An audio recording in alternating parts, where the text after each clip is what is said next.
Good afternoon, everyone. It's Sal, Stretford Post. How you all doing? And welcome to another episode of Chatterboxer. Hope you're doing good. Hope you're doing fine. And hope everyone's recovered from the elements that was yesterday, which was a very, very difficult game of course. Lots of disappointments, lots of overreactions. That's what happens with Manchester United, isn't it? Whenever Man United are in town, there is overreactions, there is noise, there is media scrutiny, the whole shebang. You know, you get the whole lot. You get all spectrums of different opinions all around the media and the television. You know, it's ridiculous, to be honest with you, some of the stuff I've been reading. Manchester United are 5 unbeaten. We haven't been beaten in quite a while now, funny enough, isn't it? But obviously, the same old problems arose yesterday that, you know, give us a little bit of PTSD. That's the problem, isn't it? We keep doing the same things that we have been doing for a while, which was way before Ruben Amorim came into the club. The same old issues there, where we have these 20, 30-minute spells and games where we just completely obliterate, and we don't look like a football team anymore. And then and that's what happens. And then when we go behind, we seem to come back for some reason and turn it on, which obviously adds to the narrative, adds to the opinion that it's not just the tactics. It is actually a mental issue and a cultural issue at the football club. Absolutely. Guys, before I start, please don't forget to subscribe to the channel, smash a like on the video, all that sweet stuff. I'm going to get into some transfer news. I'm going to get into some news about Manchester United, something a more lighter note, something a bit more positive, guys. Let's get straight into it, shall we? But make sure you smash the like on the stream, guys. Very, very important for the stream, of course, guys. Manchester United are searching for a left wing back. Manchester United also searching for a couple of midfielders. Pretty evident that we are looking for at the moment, of course. Dorgu played, in my opinion, relatively well yesterday. I thought he had a decent game yesterday, was very much involved in the first goal, of course. Did quite well, if I'm being honest. But Man United are looking for up-and-coming left backs, also experienced left backs as well. One of those players is a player named, and excuse me if I get the pronunciation wrong, Saba Karabashvili. Saba Karabashvili is a Georgian under-21 international who currently plays for Dynamo Tbilisi. Now, Saba, which I'm going to call him, is also wanted by Real Madrid. He is 17 years old. He can play left back, right back, and CDM, guys. Only valued about a million euros, 1.2 million euros. So that is not going to break the bank, is it? Man United are looking for reinforcements in January. And don't be surprised if we do look at players. We will look at the experienced players, but we will also look at players like Saba Karabashvili as well, guys. So don't be surprised if and don't be disheartened by the young players that we're going to be linked with, because it's very important as well that we build for the future. I know that we need experience as well, but Man United are going to be linked with a few up and coming players. Real Madrid are also interested in the Georgian under-21s, 3 caps at Georgian under-21s, 1 goal. Saba Karabashvili, that is Kharebash Villi, Villi, like Milli Vanilli, of course, guys. So, the Georgian under-21 international been making waves in Europe recently, of course, with the links to not only Real Madrid, guys, Liverpool as well. So, play that one by ear. You heard it here first. Stretford Post exclusive.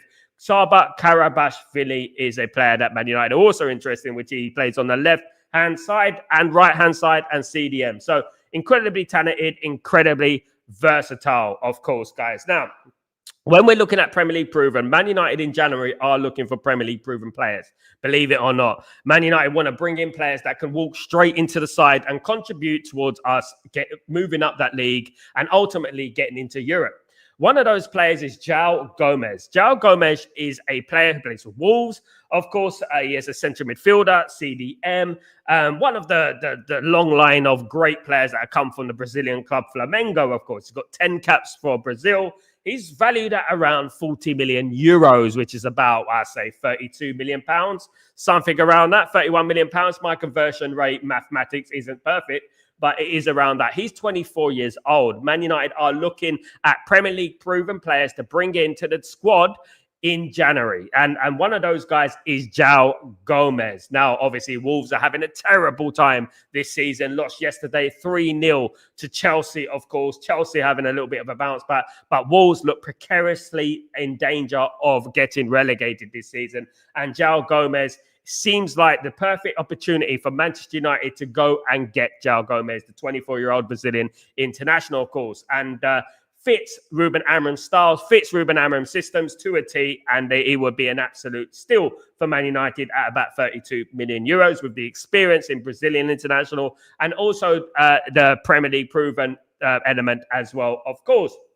Finally, the third player I'm going to be speaking about today is an Argentinian under-20s international, 20 caps for Argentina international. His name is Milton Delgado. Milton Delgado is a 20-year-old CDM and CM who currently plays for Boca Juniors. We all know about Boca Juniors, the great line of conveyor belt of players that come through Boca Juniors ranks.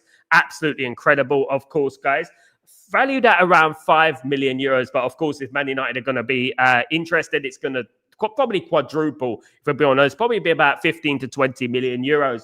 But Milton Delgado, Argentinian under-20s international, could be an addition to Man United squad in January. He could be a signing for Man United in January. Now, we all know, many of us know that Manchester United are scouting South America. They are looking far and wide around South America and trying to pick up players that would not only be talented, but also value for money as well. Milton Delgado is one of those players that Man United are incredibly interested in due to his valuation, his age, his stature. He's had 20 caps. He's going to be an Argentinian international very, very soon. And he can play CDM and CM. Obviously, this is what Man United are looking for at the moment. Midfielders who can act as a future for Manchester United, of course.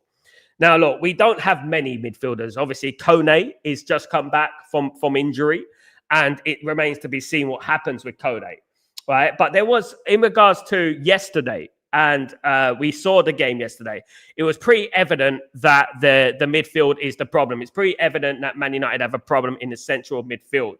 It is a little bit open. And this is to do with, obviously, Bruno Fernandes and Casemiro in that midfield position. Now, when you look at the team and you look at the substitutions, Man United were playing way bad. They didn't improve because they didn't decrease. They didn't get worse, should I say, because we had substitutions. Man United were bad when we came out in the second half, and it seemed like the attitude was wrong. And we kind of predicted that this was happening because this happened against Nottingham Forest, which adds to the weight that it is a mental and cultural thing at the football club that we're having problems with. This is the thing, isn't it? So the fact that we almost duplicated the match against Nottingham Forest yesterday just adds weight to the fact that this is not a substitutes, a tactical issue. This is a cultural mentality issue, guys, in my opinion. And this is why Man United are looking to the future and looking to bring in midfielders, looking to bring in wing backs, etc. So glad. I'm happy. There's lots of news coming out about Man United. There's lots of rumors with different types of players of different ages, players of different profiles, for example. Happy about that.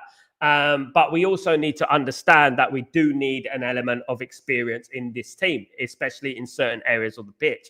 João Gomez, of course, is experienced with Brazil. That I understand that. But the likes of Karabashvili and Milton Delgado are players that are more for the future, of course. But we are looking at that type of player, isn't it? And Milton Delgado is 20, obviously 20 years old, so he's not as young as Karabashvili. Of course, guys, I hope you're all doing well. Welcome everyone to the stream. Please don't forget to subscribe to the channel. Smash a like on the video. Big up RJ. Hope you're doing well. Peace and blessings, everyone. Hope everything is blessed with you. Big up All Bars One. What's going on, friend? Hope you're doing well. Appreciate it. Thank you so much, my guy. Really appreciate you. Good to see you. Big up Kenny. What's going on, my friend? Hope you're doing well. We are 2 points off second. Exactly, mate. Look. The meltdown is absolutely, it's not only predictable, but it's just scandalous the way people have been talking about Man United over this last 24 hours, you know. It's like vultures. There's vultures who are lurking in the shadows, waiting for Man United to drop 1 point. And then when they've dropped that point, they're already Ruben Amorim out. They're not going to change their mind. And this is the problem. There are a lot of people who are Ruben Amorim out, but They, even with evidence, they've gone missing. They've been hiding for the last few weeks. When we beat Liverpool, I didn't see them in the streams. I didn't see them in the comments. But yesterday, as soon as we dropped some points, in the comments they come. Oh, surprise, surprise. There you are. You know what I mean? At the end, and that just goes to show you that their narrative, their opinion means more than the football club to them. That's what it is. They just want to come on the stream and say, oh, I told you so. I told you about this. I told you Ruben Amorim's not that guy. Rah. And it's just so typical of them. You know, a person who supports Man United wouldn't give two hoots about their opinion. They would just care about Man United winning the game. I find it astonishing that over the last 5 games unbeaten, we haven't seen these people turn up in the streams, but we saw them yesterday turning up in the streams in their droves, talking about, oh, Ruben Amorim this, tactics this. No one was talking about tactics over the last few weeks. No one had even mentioned about tactics. No one talked about the 3-4-2-1. I actually forgot the formation.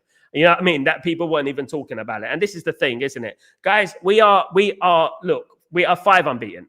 At the start of the season, we played Tottenham, Man City, Chelsea, Liverpool, right?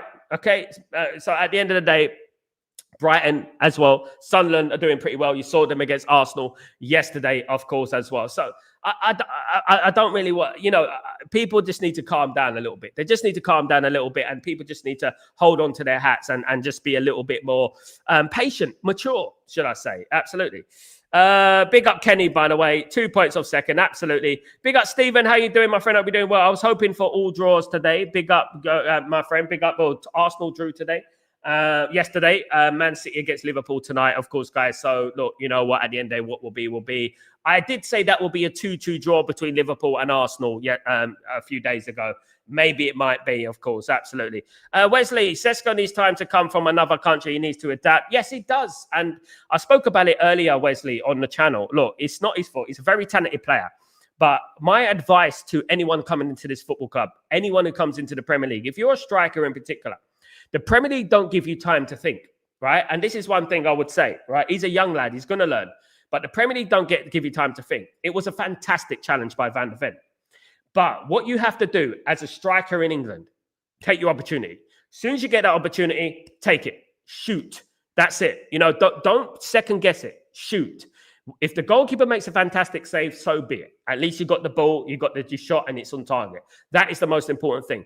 Don't second guess in the Premier League. I remember when Andy Cole was going through a barren spell in the Premier League many, many years ago, and he found it hard to score. He kept missing sitters and stuff like that. But then he learned, and he slowly started to get more prolific as he went on, because Cole was known for having 3 chances and scoring 1 goal. You know what I mean? So he started to get more and more prolific. And that happened with the great players, with Cristiano Ronaldo as well. He got more and more prolific as time went on. And you learn that in the Premier League, you do not get a time to guess, second guess. You do not have time to think about the shot, etc. So my advice will be to Benjamin Sesko is that when you get a chance, even if it's half a chance, hit that ball, because you never know. It's a weak goalkeeper. There were 2 opportunities there. It was a weak goalkeeper. One thing I'm pleased about Benjamin Sesko is that Benjamin Sesko is getting in those positions. He's getting in those positions to score goals, which is good, of course. Kenny, it's madness. People are still blaming on Amorim's tactics. Does Amorim need to come on the pitch and tell these players to hold the ball? Exactly. Does Amorim need to come on the pitch and tell these players to stop giving away the ball? Do you know what I mean? At the end of the day, look, let's be honest, guys. It was 2 splendid strikes from Tottenham, 2 great goals from Tottenham. No one could have done anything about it at the end of the day. You can argue that you could have defended that better. You could have done that better. But we are making individual mistakes. And also, we are also going missing for 20, 30 minutes of the second half. And we've done that a few times over the last few years. It's not just Ruben Amorim. It's the last few years where we've been going missing in games, and it's cost us dearly. It's no coincidence that the second half, and a lot of us predicted this, guys, it's no coincidence that the second half against Tottenham was almost identical to the second half against Nottingham Forest. The only difference is that we scored a little bit later. We scored a little bit later. That was the only difference, in my opinion. That just goes to show you and adds weight to the narrative the theory that this is a mental cultural issue at Man United. This leadership group maybe need to be moved on, in my opinion. Maybe they need to be moved on. Maybe we need to think about the future. And I'm looking at the links to all these players, of course, with Manchester United. I'm looking at all these links, and I'm thinking to myself, yeah, We need to move on. We need to build something for the future. And we need to get players in there who are much more inclined. Look, I'm looking at the likes of Mbeumo, and I'm looking at him, right? And I'm thinking, this guy, what a signing this is. This guy is a captain material, I'm telling you. He's the best signing in the Premier League this season. I'm not lying, guys. I've said it a few weeks ago. I think Mbeumo is the best signing in Premier League this season, in my opinion. I think he's an absolute steal at the moment he's looking at. And this is why so many of us were fighting and hoping that we sign him in the summer, just plainly because of that. 20 goals last season, let's not forget. Yes, Cunha's a little bit rusty. He's very desperate to get into the game, but I still like Cunha. I don't think he's the problem. The biggest problem in Man United at the moment is the central midfield. It is the problem. The link between the defence and the midfield and the strikers. This is the problem. We have ill discipline in the midfield, and this is what's been going on at the moment. We could have 9 extra points if it wasn't for this midfield. And this obviously is a problem, of course. And this is why we said that Ineos have had a 4 out of 10 window in the summer, because they didn't fix the midfield, which is the engine of the team, which is the most important part of the team. It is the engine of the team, and we didn't fix it. And the wing backs, of course, guys. Well, now we're looking at Licha Martinez. We're going to be talking about Licha Martinez. Licha Martinez will be going to Argentina for competitive training. So basically, Licha Martinez is back from injury, but they need to get him up to scratch, up to fitness, because he's been out for a long, long time, hasn't he? Unfortunately, a very important player for Man United, and much better than Luke Shaw. Do you know what I mean? And it would be so good if Licha Martinez came back into this side. He will be going to Argentina to do competitive training with the Argentinian national team during the international break. What do I think about that? I think it's a long way to go for competitive training. That's all I think about. But obviously, it's the only way you can do it, unless he plays in the under 21s. Guys, I don't know what you feel about this, but this just goes to show you. In Spain, they have Barcelona B, they have Real Madrid B, etc. And those Real Madrid Bs and Barcelona Bs, right, they play in the Segunda B in Spain. So they play competitive football against professional football teams in the second division or the third division, wherever they are in the league. And they get a chance to play competitive football. If in England, I do believe that they need to adopt this kind of a practice, because the under 21s are not playing competitively. And maybe the under 21s need to be moved down to the Championship or League One, so they could be playing competitive football, just like they do in Spain.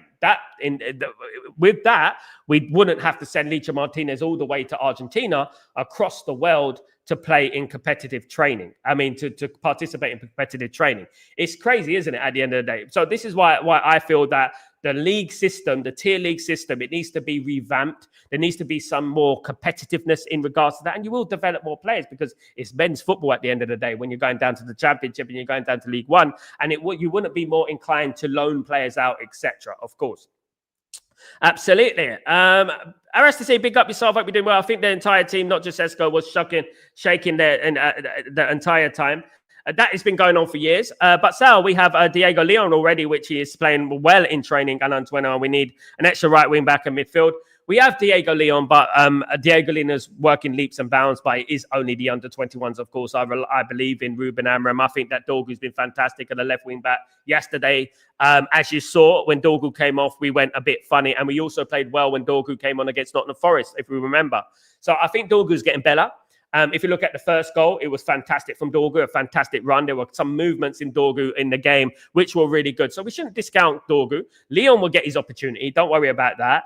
Ruben Amorim will bring him in soon enough, of course. My only problem is the players that have been there for years. Dalot, Shaw, Maguire, Casemiro, Bruno. These are the players that I have a problem at the moment. The young players will work itself out. Of course they will. They will get into the team when they're ready to get into the team. But the leadership group is something that is a bit of a thorn in my side. I do think we need to move on from this leadership group, of course. But at the same time, we can't overreact. We have to look at the last 5 games, who we've played. Tottenham notoriously have done well against Man United. We've already improved against Tottenham. We lost that last season. So we're 5 unbeaten. Now, when we get after the international break, we're going to have a lot more easier games coming up, of course, where they're going to be ultimately be judged even more. Of course, these young players will get their opportunity. What they have to do is keep impressing. Diego Leon's been impressing the scout. I knew about Diego Leon a long time ago. I know he's a very good player. Is he ready for Premier League football? Probably. I would put him on the bench, and his opportunity will come, especially given that the AFCON is coming very, very soon, of course. Amram is a manager of the month for a reason. The dude hasn't lost in the past. Yeah, look, at the end of the day, there was a lot, including yourself, Aristus, there's a lot of overreaction in the stream. And one thing I never do is overreact. This is why I don't do the match reaction after the game. I do a little reaction after the game, but I do a match reaction the day after, because I know that I might say something that I regret in the future, and people will clip me and stuff like that. I don't like being irrational with my opinions. I like looking at things in context and above and stuff, whether it's against my opinion or for my opinion. I just believe in being calm when you're analyzing something. Just let the dust settle. And let's see what happens, and let's read it for what it is. Because lots of facts come into light as well in regards to that as well. Lots of facts come into light in regards to the way we played, players playing, players not playing, chances, etc. And I just feel like, yes, it's difficult, it's annoying, it's frustrating. We get like that sometimes. I get like that. Listen, guys, listen, on the streams, it's the most passionate watch-alongs you're going to get. And it's real reaction from me. It's not fake reaction. It's not just screaming and shouting for the sake of screaming and shouting like those other guys do because they want to get clicks and likes. This is actually an emotional, passionate reaction for me. That I'm so frustrated. I only care about what happens with Man United on the day. That I want us to win the game. And it's so frustrating when we don't win the game, when we feel like we can win the game. And the game was in our hands as well. And that happens. Of course it does. But Ruben Amorim has done well. But as I said, when he got the player of the manager of the month, and when Bremer got the player of the month, I did say it then. We can't rest on our laurels. We can't stand still. We move on and let's do it again. Do you know what I mean? Unfortunately, we got an international break to contend with. It's not ideal. I know we've had a lot of international breaks over this last few months, but, you know, it is what it is. Hopefully, that's the end of it. I don't think we got one up for a while after this one, so that's good. After international break, we got a few easy games coming up. Of course, Everton, Wolves, Bournemouth, Leeds are coming up. Of course, we've got Crystal Palace away, which is going to be a difficult game. And then, obviously, we go into the AFCON, where we got a few difficult games coming up, including Aston Villa, Man City, and Arsenal. So that's when it gets difficult. This is why we need a squad. But now the dust is settled. 5 games unbeaten. International break is here. And now we can just say, well, 5 games unbeaten. We didn't lose yesterday. We could have easily lost the game yesterday, guys. We showed character to get back in the game. Absolutely. Absolutely, we showed character to get back into the game. I do look at things from all angles. And I do believe that we can't sustain this type of thing where we're relying on last-minute goals, individual brilliance, etc. We can't sustain this. I forgive them yesterday. They were down to 10 men. I forgive them for that. But one thing I would say is that we can't sustain survival football, because this is what it is, survival football. And survival football has been going on at Man United for a while now, which is even under Erik ten Hag, of course. You have luck, but you have to have an element of control in the game as well. And hopefully we get that back. Hopefully that will come. But we do need to move on from the players that have flattered to deceive over the years. Some of them have been there a decade, and we need to move on from that mentality because it is infectious, of course. I take João Gomez I think he'd be a very good addition in January, of course. Man United, another player that Man United are linked with in January. Of course, that midfield position needs revamping, of course, CDM, CM, of course, and you could move Bruno into that number 10 and move João Gomez into that midfield. It does look likely that Kobe Mainoo could quite possibly be leaving the football club on loan. Who knows? Napoli are incredibly interested in Kobe Mainoo at the moment, but it does depend all on what Man United do in the transfer window. It does depend on that, of course, because we can't go into that AFCON losing in Bremer, losing Ahmad, and having Dalot on that right wing back position, and you know, just a makeshift team, of course, guys. Absolutely. Big up, Orestes. He is very good. Yep. Good. You know what? One thing I would say, guys. One thing I would say about players like João Gomez. It's a bit like Cunha. These type of players, right? They play for Wolves, but they can't really exert themselves or perform to a level that they're expected because obviously they're playing for Wolves. Yes, they do well. You see their quality, like you did with Cunha, 15 goals from Cunha last season for Wolves, but they can't really show their true selves at a team like Wolves. There's a reason that João Gomez has 10 caps for Brazil. You know what I mean? With all the talent that is out there, of course, coming from Flamengo. There's a reason behind that. I mean, Wolves do scout very, very well, of course. Good afternoon, Sanjay. Hope you're doing well. Guys, don't forget, we have to get to 50 likes before the end. Come on, guys. Let's smash the likes, guys. Come on, guys. 20 in the house. We need more. Come on, guys. It's sad how Sesko probably won't be playing for his country. He's one of the top players in Slovenian team. Yeah, injuries, but a little bit of update in regards to the injury. It's not as serious as first thought, which is good news, of course, because at the end of the day, the last thing we need with the AFCON coming up is a serious injury to Benjamin Sesko. Nothing has been clarified yet officially, but rumor is around the football club that the injury isn't as serious as first thought. I do believe, in my humblest opinion, I'm going to throw this out there. This is a way out comment, right? I do believe it was a little bit of a foul by Van der Ven, but I'm just going to say that, guys, that he did go in from behind. He did tackle him. It should have been a foul or penalty. Absolutely. Wesley, Sal, who is going to play right wing back when Ahmed leaves the AFCON? You know, your favorite player, isn't it? The main man, Mr. Dalot, will play there if we don't replace him. Absolutely. And this is why I've been saying for a long, long time that we need to bring through some of these youngsters and at least keep some of these youngsters on the bench, because when the going gets tough, when adversity strikes, you got players to call up on, even if they're young. They've had experience in first team football, and we haven't done this, which is sad. But Diego Dalot will be the right wing back, mate, or it would be Dorgu. Dorgu could play there as well. Dalot would be the right wing back, and Dorgu would be playing left wing back, most likely. I would give the captaincy to De Ligt, the perfect balance. He's an absolute animal, mate. And there's a reason he was the youngest ever captain at Ajax. I believe he was an absolute leader. He showed his leadership yesterday, and he's been showing his leadership, in all fairness, for a while now. I also believe that there are a number of players in our team at the moment that I'm starting to see captaincy vibes from, including Mbeumo. I'm seeing captaincy vibes from Mbeumo as well, of course. And Cunha looks like he's motivated and stuff like that. He does come across the captain as well, a little bit eccentric, but I think Mbeumo comes across as like that. De Ligt, though, De Ligt does look like the perfect captain for Man United. It's a godsend for him to be the captain. I just don't think, and many of us said it, Arastasi, you were here, many of us said in the game that where is Bruno Fernandes? We are struggling in this game. Where is Bruno Fernandes? Why isn't he rallying the troops to get going? There's a difference between, you know what, trying to play for the team and playing for yourself to try and help the team. You got to play as a team, and you got to inspire your colleagues as well and your teammates. I don't think Bruno was doing that yesterday. He's a far cry from Roy Keane. He's not a captain for me. He just hasn't got the mentality to be a captain of Manchester United. Yes, he's talented. Yes, he's got experience, but he's just not a captain material. You need a certain personality to be a captain. He's very petulant. He blames a lot of people. He blames a lot. You know what I mean? At the end of the day, he doesn't rally people, doesn't give players confidence. And when we're being dominated by Spurs, as we were in the second half, for the majority of the second half until we went 2-1 down, we were being dominated by Spurs. Let's be real here. He weren't really going out grabbing players by the neck and by the shirt, by the scruff of the neck, and saying, come on, guys, let's go. Let's move up the pitch. Let's push on. Come on. I didn't see anything like that. Have you ever seen a clip of Bruno Fernandes going up to one of his players and saying, come on, let's go? Have you seen it? I haven't seen it. It's gone missing. I haven't seen it. Not once. I've seen him do this, blaming people, but I haven't seen him rallying, come on, let's go. I haven't seen none of that. Have you ever seen that? I haven't seen that. It's weird, isn't it? Absolutely. So definitely not a captain for me. So I think we should give the cap. Yeah, absolutely. I agree as well, Wesley. I agree. Absolutely. I didn't know we're 2 points a second. We're not. Look, listen, guys, it's not the end of the world, guys. So I will be happy with top 6 this season. Look, at the end of the day, I'll be happy with top 5. Can we move up one, Wesley? If we get one more, we could probably get in the Champions League, which will be great. We will be there. Don't worry about that. Aim high, Wesley. We will get there. Don't worry about that. We're 5 unbeaten. 40% of our opening 10 games were from teams from the top 4.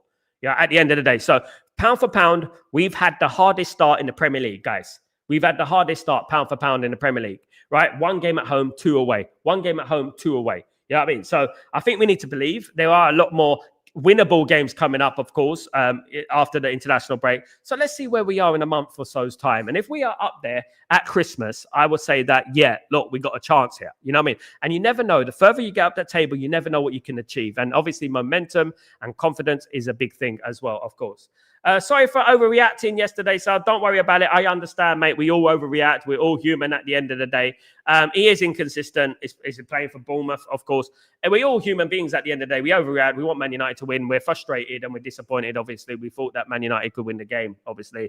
We felt that when we're especially when you're 1-0 up all the way to the 81st minute or something, and then you concede 2 quick fire goals. That's what upsets people, doesn't it? And that's what makes people frustrated. Bruno doesn't get dropped because he is captain, but I still say if he is playing crap, sub him. I agree. This is why Man United have sub-captains. You have sub-captains for a reason. You have the second captain for a reason. The reason you have a second captain is because if the player is underperforming, gets sent off, etc. He does need to be dropped. He does need to be dropped. I know he does need to be dropped. And Ruben, this is, if we're going to criticize Ruben Amorim about anything, it is the persistence of Bruno Fernandes, of course. Absolutely.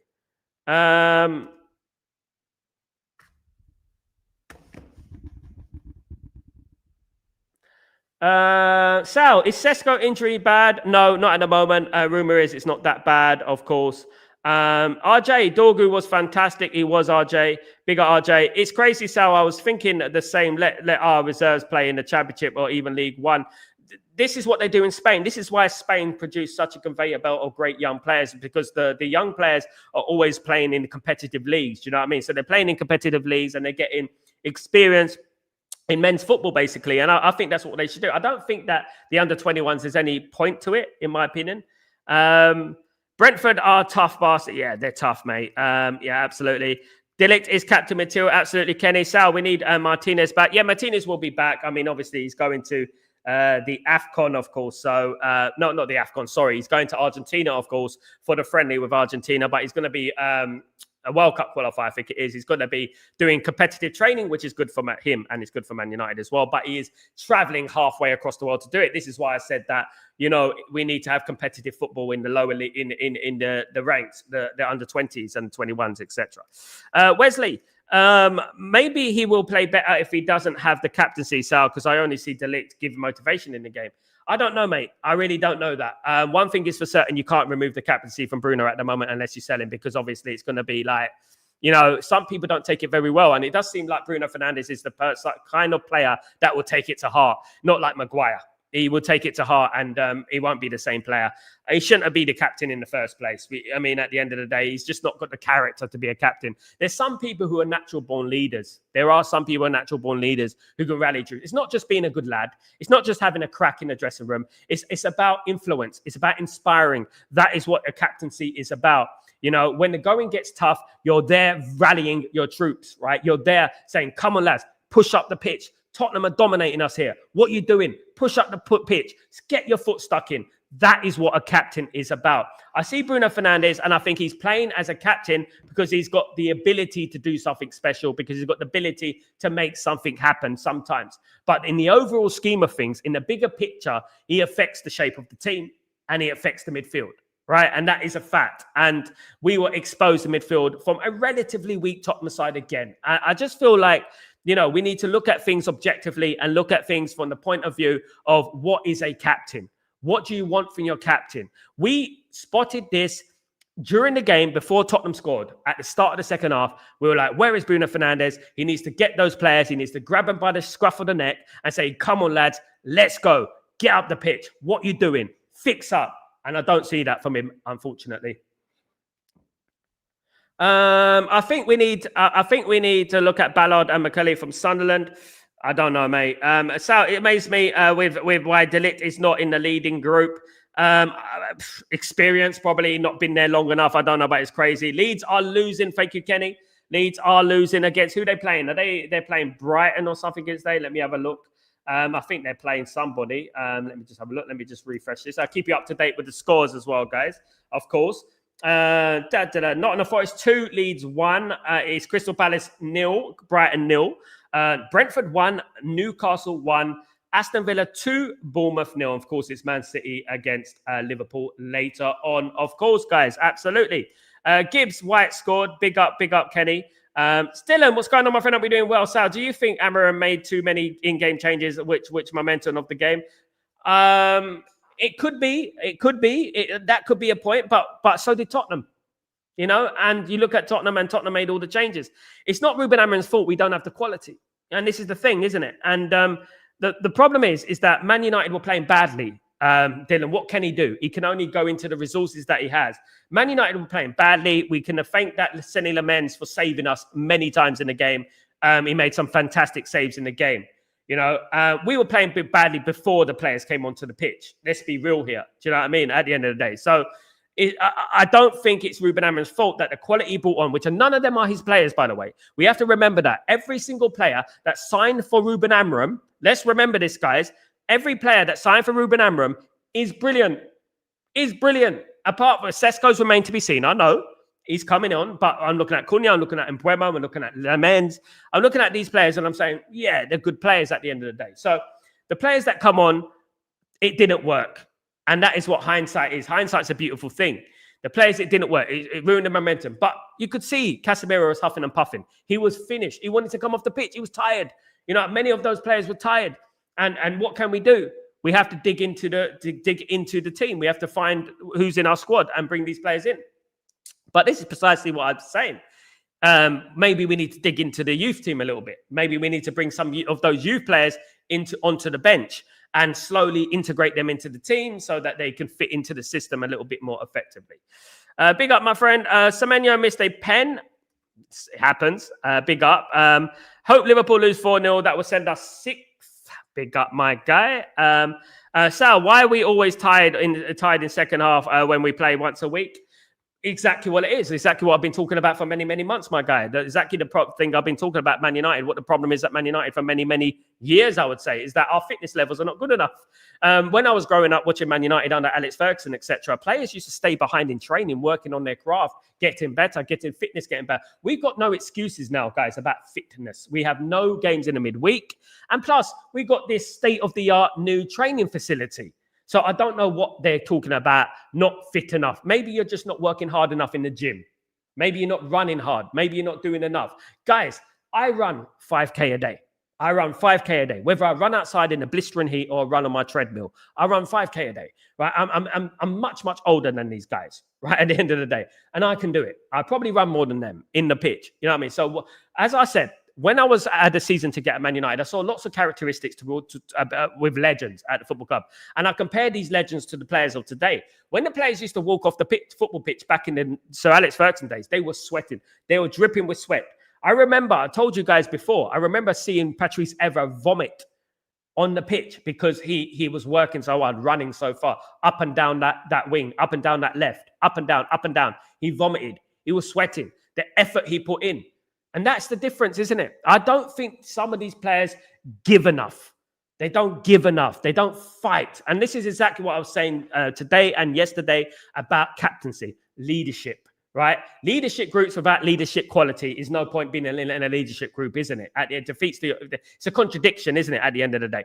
You need to push these guys to the absolute limit. Say, we need these 3 points. Look, people are laughing at us. People are laughing at us. People are bantering us. People are looking at Man United and say, look at Man United. Man United are not a threat in this league. Don't worry about Man United. There's lots of people who hate us. So use that to your advantage. Use it to your advantage. Even if you have to bust a lung, do it. It's only 90 minutes, guys. Do you know what I mean? Brentford robbed. Brentford, I've been robbed. What is the score now? Was it still 1-1 between Newcastle and Brentford, of course. I mean, when is the pressure going to start being on Eddie Howe? That's one. Red card Newcastle. There you go, guys. There you go. Red card Newcastle. Newcastle, you know what? Eddie Howe, big up at Eddie Howe. It's one game a week. How they tied in the second half? It's implementation, professionalism, working hard, training, not, at the end of the day, you do it to yourself. You know yourself if you're pushing yourself to the absolute limits. You know yourself. I just don't think some of these players, and I'm telling you it's not the players, the new players. It's not the young players. It's not even De Ligt, right? I think he's talking indirectly about some other players in that squad, in that team. Some of those players are not fit. Do you think Luke Shaw's fit enough? Do you think Maguire is fit enough? Dallow's fit. None of them look fit. They all look a bit hefty. They all look a bit like they got a bit of timber hanging on them and stuff like that, don't they? They don't look fit. And we have to be honest here, guys, do they? So you can tell that it can either be, guys, this, right? That they're not fit, and when the second half comes, they haven't got the fitness. Or it's just a mentality thing and cultural thing. I mean, I think it's a bit of both, to be honest. Sal, I like Ugarte, but sadly that he does get little game time. That's why he's struggling when he comes on. It's a double-edged sword, Wesley. But one thing I would say about players who come on who don't have an opportunity week in, week out, is that when you come on the football pitch, make something happen. Make something happen. Produce something out of it, whether it's a tackle, whether it's a goal, whether it's an assist, whether it's a goal line clearance. Do something to make the manager look at you and say, that guy is the guy. You know what I mean? At the end of the day, I just don't see anyone coming on that pitch, whether it be Mainu, whether it be Ugarte, whether it be Xerxes, whether it be anyone on that pitch. I don't see anyone coming on that pitch and saying to me, this is my church. This is my game. I'm taking your place. I don't see anything like that at the moment. And it's up to Ugarte to be ready when he comes on, to be ready. He's training before, up and down that touchline. He should be ready to come on that pitch and make a difference, because players have done it in the past. Players have come on the pitch and completely changed games for the better. We seem to have the opposite than we used to have in the past. We used to have the likes of Ole Gunnar Solskjaer coming off the bench, Teddy Sheringham coming off the bench, Nicky Butt coming off the bench. Do you know what I mean? Even David May and Henning Berg and players like that, they used to come off the bench and make a positive impact. When you come off the bench, you make a positive impact. You don't just moan that, oh, you know what, I ain't played for weeks. You know, I'm going to play like I haven't played for weeks. You say, you know what, I'm going to show the manager what I'm all about. This is where I arrive. And that's what you do. I just don't think that these players are doing that. And that is not only the substitutes, it's the first team players as well. Absolutely. 2-1, guys. What is it? Is it Brentford? Is it 2-1 to Brentford? Let me just have a look. Brentford 2, Newcastle 1. When is Eddie Howe's job going to be on the line, guys? When are they going to start talking about Eddie Howe's job? When is Eddie Howe's position going to be under scrutiny? That's what I want to know. Absolutely. Wesley, the team that we have don't play for the badge, but for the money. There is only a few that play for the badge. And this is exactly, Wesley, what Cristiano Ronaldo said, isn't it? He's not saying that for the sake of saying that. He's saying that because he knows that a lot of these players don't have the mentality up here, and we know it, to play for Man United. And the way they capitulate proves that. Man United have not lost a game. We are lucky, guys. I believe Man United haven't lost a game when they've been winning at half-time in the Premier League. I'm not sure, but I don't know if that's just at Old Trafford, but very, very rare, right? We almost lost yesterday. We came back and we almost lost, and against Nottingham Forest, right? So what I would say, right, is that they prove the Ronaldo theory correct. Isn't it a coincidence? The same week, they prove Ronaldo right. They prove him right. He's right. That some of these players don't have the mentality to play for Man United because they crumble. And they don't just see, look, you can see goals, right? But throughout that game, you could see Man United were not playing. You can see Tottenham, it's just a matter of time before they score. And this is such a representation of the mentality at this football club at the moment. And that's the thing. Look, guys, we didn't lose the game. We are 5 unbeaten. Fantastic. Now is the time to be counted. Now's the time to start going on a little bit of a run, a little bit of a winning run. The Evertons, the Wolves, the Bournemouths, the Leeds. Let's go on a winning run and maybe go to Crystal Palace, maybe pick up 3 points. Because you know what? Everyone's expecting us to go to Crystal Palace and lose that game because we have done in the last few years. It's about time we showed them that we've changed. We're different. We're better results this season. Of course, it's not hard to beat from last season, but we have got better results this season. So we need to move on now. We need to start changing the narratives. Do you know what I mean?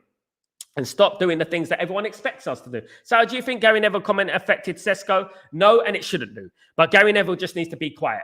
That's all I would say. At the end of the day, Gary Neville needs to look at Florian Wirtz and needs to look at Isaac and players like that. Stop targeting Man United players, because at the end of the day, what's that going to do at the end of the day? What I would tell to Sesko, you can either use 2 things. You can have lemons and make lemonade, or you can, you know what, you can just slip on your lemon or have a sour lemon, should I say. What I would say is this, right?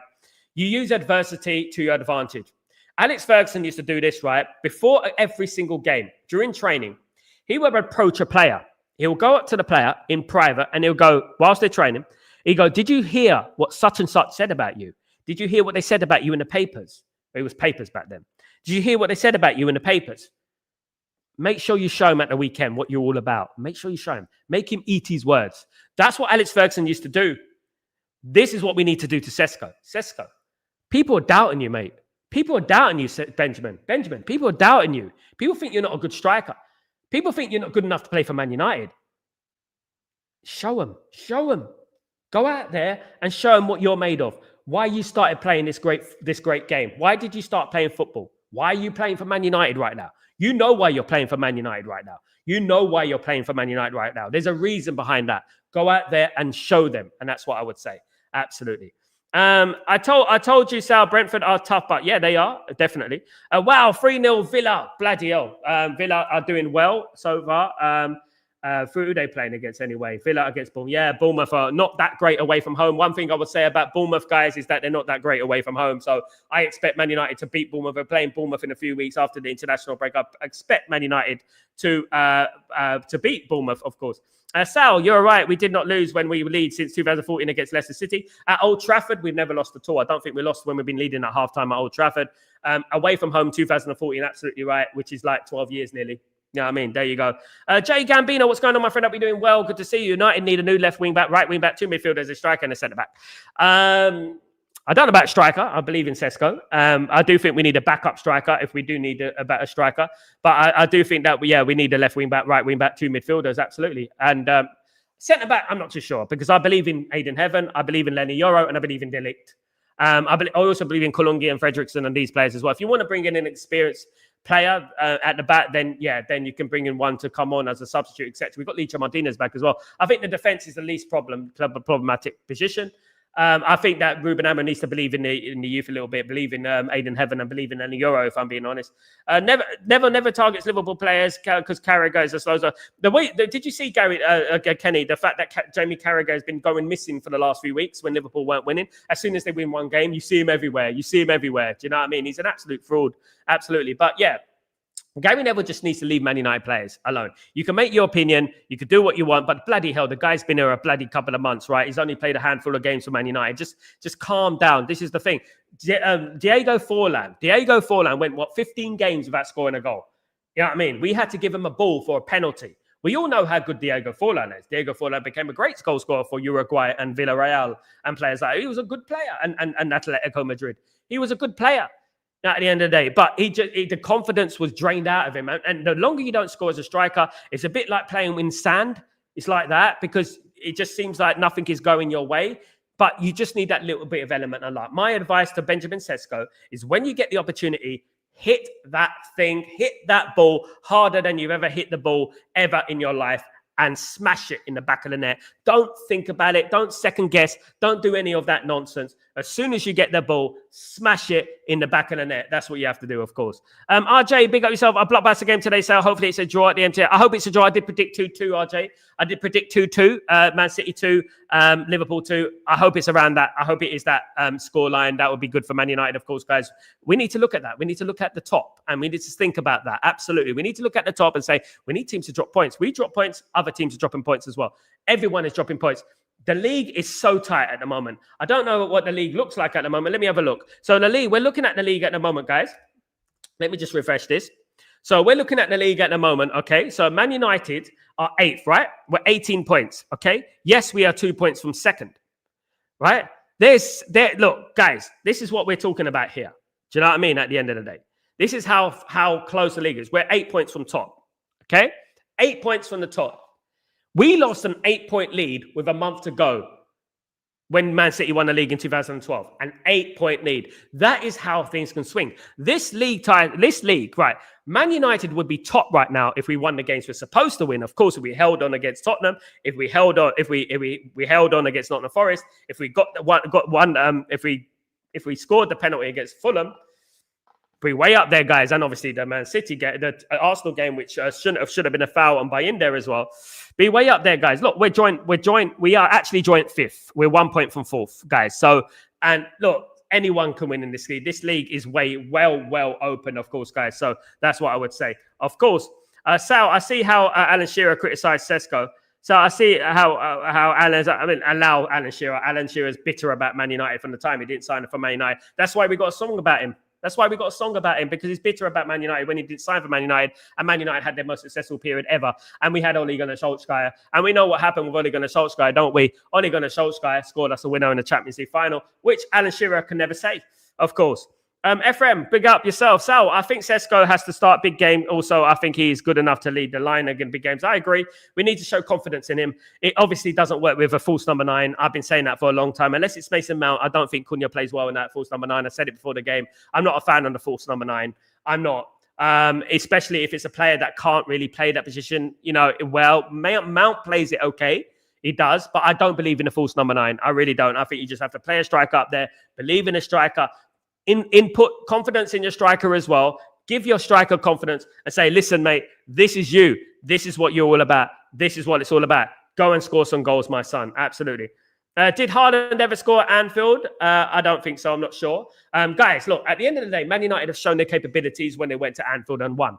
Who wins at Anfield, guys? Get your great Liverpool sides. Get your great Arsenal sides. Get your great Man City sides. Who wins at Anfield? And that is what I'm talking about. And this is what I'm talking about, these players. I know what these players can do. I know what they can do on any given Sunday. I know what they can do. But sometimes they just have games, right, where they just forget. They switch off. I don't believe it's a fitness issue. I really don't. I don't believe it, because I saw a game against Arsenal last season with 10 men and we beat Arsenal at the Emirates with extra time as well. And we didn't look unfit, right? I've seen games against Liverpool where we look fit as a fiddle and we won the game against Liverpool, right? I've seen games like that. I just think that these players switch off against Tottenham and teams like that. Everton's, Tottenham's, Newcastle's, these type of teams, Bournemouth's, we switch off. I don't know why, whether it's a mentality thing, an attitude thing. I don't know what it is, but we need to stop this at Man United. We really do need to stop this nonsense where we're going missing in games and we're switching off for periods, long parts of the half and stuff like that. Absolutely. Mentality issue, absolutely. There's long periods in the game where we go missing. Look, in the first half, guys, against Tottenham and against Nottingham Forest, to be fair, I didn't see Man United losing. I didn't see Man United struggling. I didn't see in the Nottingham Forest game, we were 1-0 up, and I didn't see us having any threat. I didn't think there was going to be any threat. Nottingham Forest notoriously don't score many goals. I thought that, we'll be all right. We're going to win this. It's not going to be a problem. You know what I mean? Against Tottenham, I felt the same. I didn't think at halftime that Tottenham had it in them. I didn't. I thought, we're good. But Man United do it to themselves. They do it to themselves. They capitulate. And that's the problem. It's a mentality issue. And just because whether the substitutes are right or wrong, we don't have the quality on the bench. This is why Ineos had a 4 out of 10 window. There was no quality on the bench, guys. Absolutely. Do you know what I mean? And this is what we're talking about, guys. Look, guys, don't forget to smash a like on the video, guys. Please don't forget to smash a like. We've got 29, 32 in the house. Big up the 32 who are joining me today. You absolute legends. Thank you so much, you absolute diamonds. Please don't forget to subscribe. Please don't forget to smash a like, you absolute diamonds. Ephraim, big up. Sal, credit to you for the one who believe in Sandy Lamez. Thank you so much, Ephraim. I really appreciate you. Thank you for noticing, my guy. Thank you. I believe in Bremer. I believed in Bremer. I believed in Sandy Lamez. Lots of people were saying we shouldn't sign in Bremer. We shouldn't sign in Sandy Lamez. Many people told me that. People were saying we shouldn't sign Delict. I told you we should sign Delict as well, guys. So thank you so much, Ephraim. Really appreciate you, but it's not about me. It's about Man United. And look, I can give Manchester United a number of signings that will improve the team right now. Do you know what I mean? Make me a scout for Man United. Make Sal a scout. Make Sal a scout. That's what we should do. Absolutely. Richarlison, what a prat, what an idiot. Over celebrated, mate. Did he get a yellow card for the taking of his shirt, by the way? I hope we fucking smash Spurs at Old Trafford. We will, mate. Don't worry about that. Wesley, Sal, you have ever noticed that the commentators and our legends love to criticize us every match like they want to? Have you seen them over this last few weeks when we've been unbeaten, we beat Liverpool? Have you seen them come out there and say, what a game for Man United? What a performance. Well played, Ruben Amorim. What a tactical masterpiece. This is what we're talking about, Ruben Amorim. This is what we want. Have you seen that yet? I haven't seen that myself. I haven't seen anything. I think they've always been, over this last few weeks, even when we've been undefeated and we've won big games, they've always been trying to downplay it a little bit. Oh, Parley's a little bit worried about this. Parley's a little bit worried about that. I have my concerns about this. I have my concerns about that. You've only seen this. You haven't seen the ex-players come out and say, well played, Ruben Amorim, on that tactical performance. Some of the performances out there were top-notch. You didn't see any of that, over the last few weeks. And that just goes to show you that their opinions are sinister. Their opinions are biased. Brentford bossing Newcastle. There you go. Is he going to be sacked? Is Eddie Howe going to be sacked, guys? Aston Villa 4, Bournemouth 0, by the way, guys. 4-0. Wow. Big up. Aston Villa.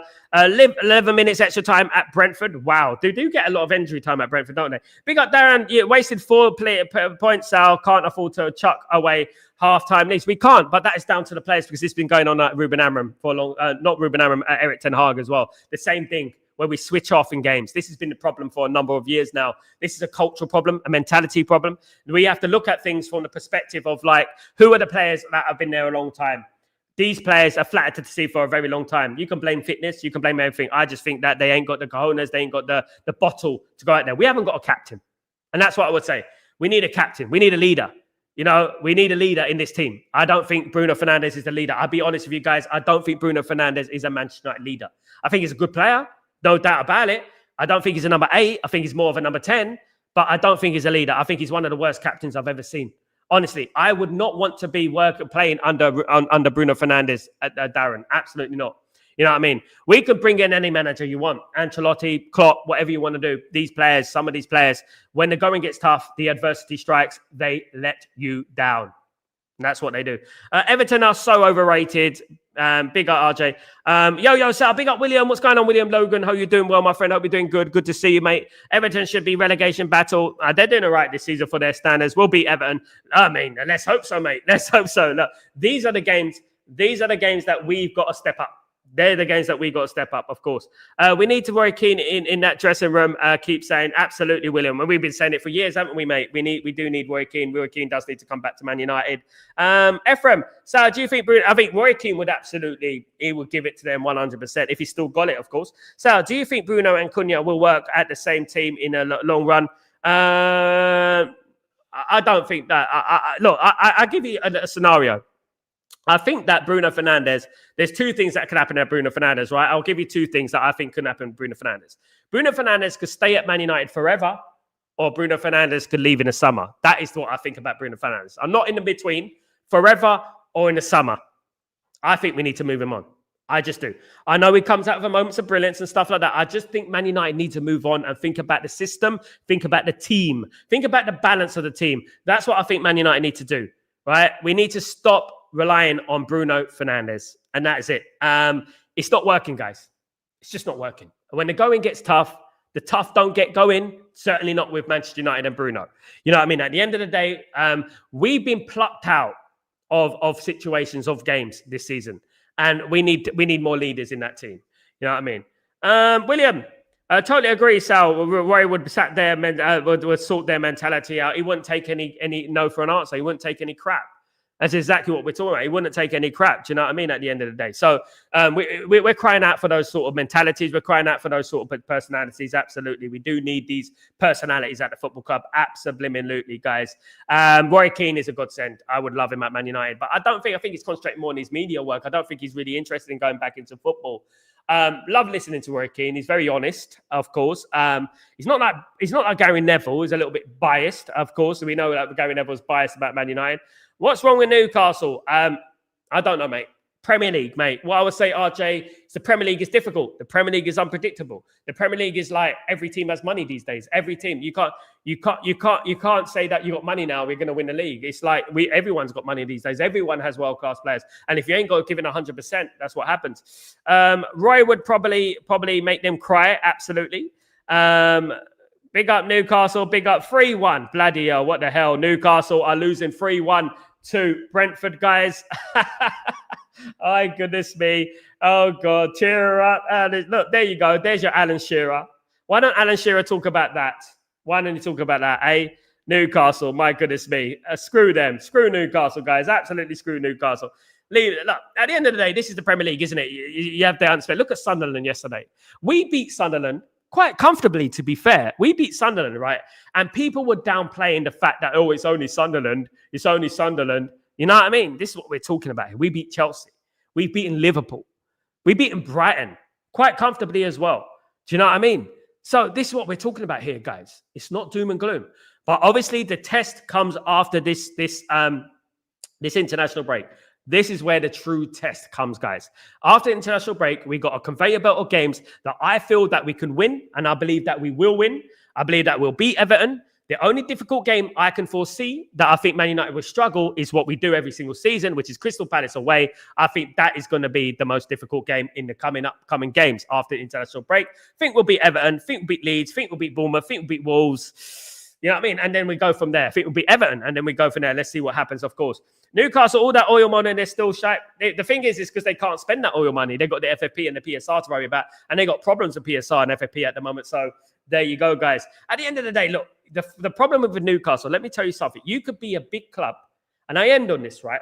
You could be a big club in your area, right? But you're not a big club around the world. Newcastle not a big club around the world, right? And I'll be honest, and I'm not saying this in a brutal sort of way, in a rude sort of way. Man City, I live in Abu Dhabi. I don't see Man City shirts. I don't see them. I see Man United shirts. I don't see Man City shirts. You just can't buy it. You just can't buy popularity. You can't buy stature and heritage. At the end of the day, they're not selling enough shirts, so they can't spend that money because of FFP and PSR. Until they sell the shirts, then yeah.